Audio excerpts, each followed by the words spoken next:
خوابوں کی تعبیر میں میرا سوال یہ ہے کہ سور کو خواب میں دیکھنے کی تعبیر بتا دیں۔ بہت بری ہے، اور بد باطن ایسا شخص کہ جس کی طبیعت کے اندر بہت زیادہ برائی ہے، بد باطن ہے، بہت زیادہ ایک غلط قسم کا آدمی جو ہے، یہ اس کی تعبیر کی جاتی ہے۔ اب یہ مطلقاً ایک بات ہے، اب اگر اس جانور کو کسی نے دیکھا اور اس کے ساتھ کوئی اس کا انٹیکشن ایسا ظاہر ہوا کہ اس کے ساتھ اس کا کوئی معاملہ ہے، خریدتا ہے، بیچتا ہے، یا اس کو پکڑ کے جاتا ہے، یا لڑتا ہے، یا کیا کرتا ہے، تو پھر اس سچویشن کے مطابق اس کی تعبیر جو ہے وہ مختلف ہو جائے گی۔ البتہ ویسے اس جانور کو دیکھنا بہت برا ہے، بد باطن ہے۔ عموماً جو ہے وہ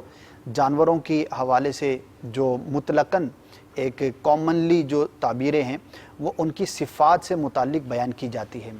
تو چونکہ جس جانور کا آپ نے تذکرہ کیا بہت ہی بری صفات کا یہ حامل ہوتا ہے اور یہ نجس بھی ہے، اس لیے اس کی تعبیر جو ہے وہ اچھی بیان نہیں کی جاتی۔ تو اس کو جو شخص دیکھے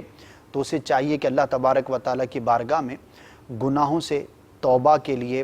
دعا کرے، اپنے گناہوں پر نادم ہو اور عافیت کی دعا کرے کہ اللہ تبارک و تعالیٰ مجھے برائیوں سے، گناہوں سے، بری خصلتوں سے، بری عادتوں سے محفوظ فرمائے، کیونکہ اس کا خواب کے اندر دیکھنا یہ اچھا نہیں ہوتا۔